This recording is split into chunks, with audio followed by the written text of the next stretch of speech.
Hey, so I thought I'd update after my gynae appointment with the clinician. You can probably tell that I've been crying because I'm a bit puffy. Um, to be honest, they triggered me and I started crying because I still feel somewhat unresolved. Now, they weren't disrespectful to my face as such yesterday, but I did feel like they were kind of gaslighting me a little bit. So I believe I have something called varicosities, which unfortunately tends to only exist with pregnant people or people that have given birth, which I haven't been pregnant long enough really to get them. Regardless, I just, and he, anyway, I went in there yesterday, they examined me and they pointed to the main artery that sits at the top of the vulva. It's not what I'm fucking referring to. Like I'm a fucking idiot. Got a mirror out and everything and showed me this. And I was like, mate, that's not what I'm talking about. And then it's like, oh, well, that one there, that's a hair follicle. And then decided all of them are hair follicles. Now, I appreciate this person is medically trained, but he weren't anywhere near the area that I was actually talking about. And I just felt very overwhelmed because there was two other people with him. Probably because I've made a lot of complaints. I didn't know who those fucking people were. So naturally, my back is already up before going in there. Naturally, because COVID's got worse in this country,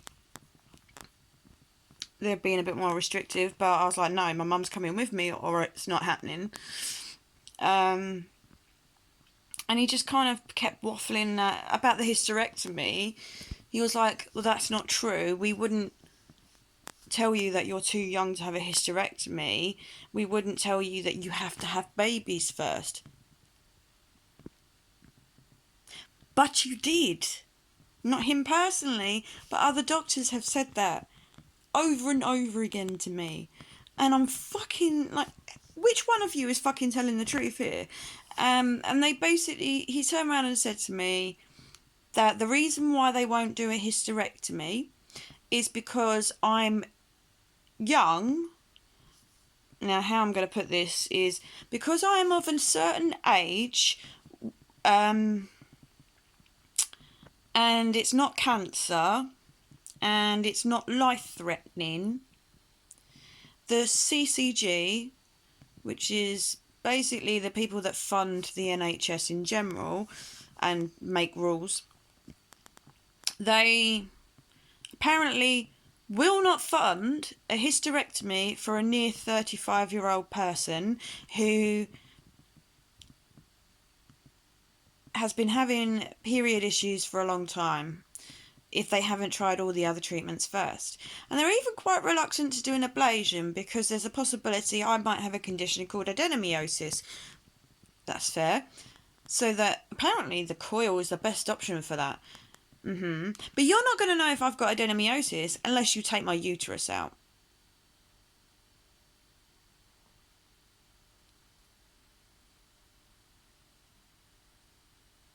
Because that's the only way you diagnose it. So, and anyway, I was sort of, reiterating about this pelvic congestion syndrome, saying, look, I literally have all the symptoms, including these, they look like moles, but they're actually, they look like a cross between a mole and a blood blister. Originally I thought they were like just spots, so I tried to, pop them, and I've then begun to notice, unfortunately or unfortunately, because of my Ehlers-Danlos syndrome, I have translucent skin, so I can actually see veins. But these veins are underneath the skin, and some of them are protruding out into little purpley blackish moles, or what they look like anyway. And they're not very comfortable to touch. They're not necessarily painful unless I try to pop them. But then I'm trying not to pop them because they do not stop bleeding. And he was like, these are hair follicles. And he didn't even look below where basically he was looking at the top of the vulva, where just before the clitoris, where there's two veins, main arteries that go across your groin or down that area to get blood to that area, right? Not what I'm fucking referring to, mate. He said, that's natural. It's not what I'm referring to, mate. And he's like, oh, well, this thing here is a hair follicle. I know what a hair follicle is. I know what an ingrown hair is. And the only reason I fucking shaved to be in there, because he mentioned shaving and blah, blah, blah. I was like, the only reason I shaved was because I was going there so that I could actually show him. And I just felt like I had no fight in me, because I've been fighting gynecologists and this bullshit misogynistic crap for about 14 years, but especially the last 4. And I'm done. I'm done. And I just didn't want to argue with him because he was being polite to me. He didn't even bother mentioning about, he just mentioned about, like, he went through this history, because I made him a list and I said, look, this is what's happened in as best chronological order as I can get it. And he just kind of, oh, well, so yeah, that's when you came off the implant. Right, okay. Why did I come off the implant? Like, why can't you just said, oh, you came off the implant because you were in a same-sex relationship with someone that couldn't have got you pregnant. That's it. Just that. That's all I want to hear. That's all I wanted reported. Penny came off the implant because she was in a same-sex relationship.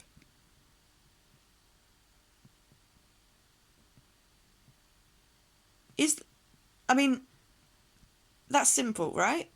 But, you know, the previous doctor fucked that up on the second report, which was to correct the first one. So I thought she was paying extra attention for the second one. And he just glazed over it like it was nothing. Didn't even say anything about my previous relationship. I mean, obviously, I'm not going to sit there and talk about the fact that I'm queer, because that will take the whole appointment. It doesn't really matter. But it's a little detail, even if it's a small detail, but it's important to my sexual health. Because I don't want doctors thinking, well, she can't have the implant again because she had XYZ problem. Because that's not true. I'm done. And I walked out of there and I went, Mum, I don't believe him.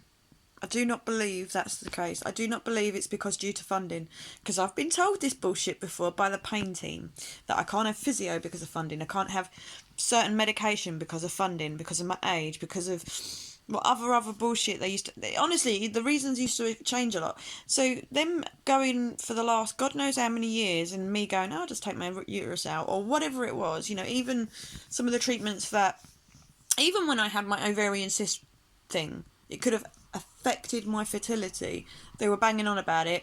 I was like, don't worry about it. And they went, no, we've got to keep your fertility. I don't fucking want it.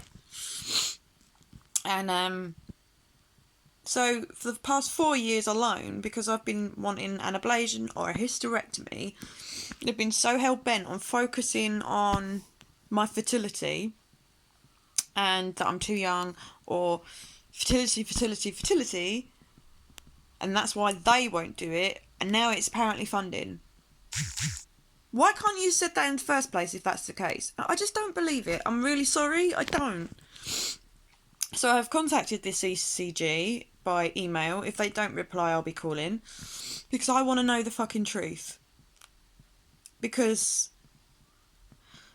I know he was clinical lead and he was all polite and shit, and he was reasonably respectful, and I couldn't be bothered to argue with him because there were 2 other people with him as well, which I felt really uncomfortable about. And I just didn't want to say anything because I was so tired and I just feel so defeated. I don't know. Just can't bother to fight. Like, I appreciate that the IUD is in there and it's so far so good. But they just don't seem to pick up on the point that I would be basically being bullied to the point of getting that thing put inside me. And the only reason I agreed to it was because my GP was actually probably the nicest doctor I've ever met.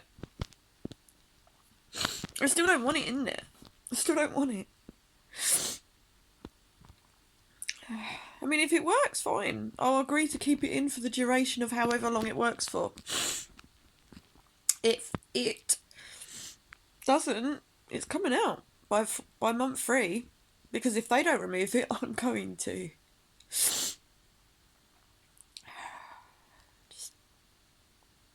I just feel completely invalidated. Like, it's just so hard.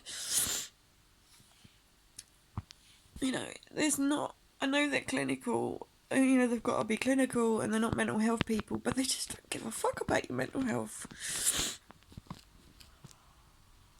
Oh, it's just so upsetting.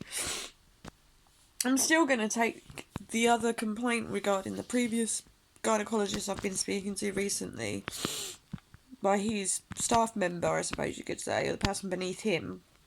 I'm still taking it further, because she had no right to deny that information off my, and fuck it up either twice. And again, I'm being told 2 different things now. First, it's my fertility, and because I haven't had children yet, not that I fucking want them. And now it's funding. What is it then? What is it? I'm too young? Or I haven't had babies yet? Or I'm baby making age? Or it's funding? Or it's what? What?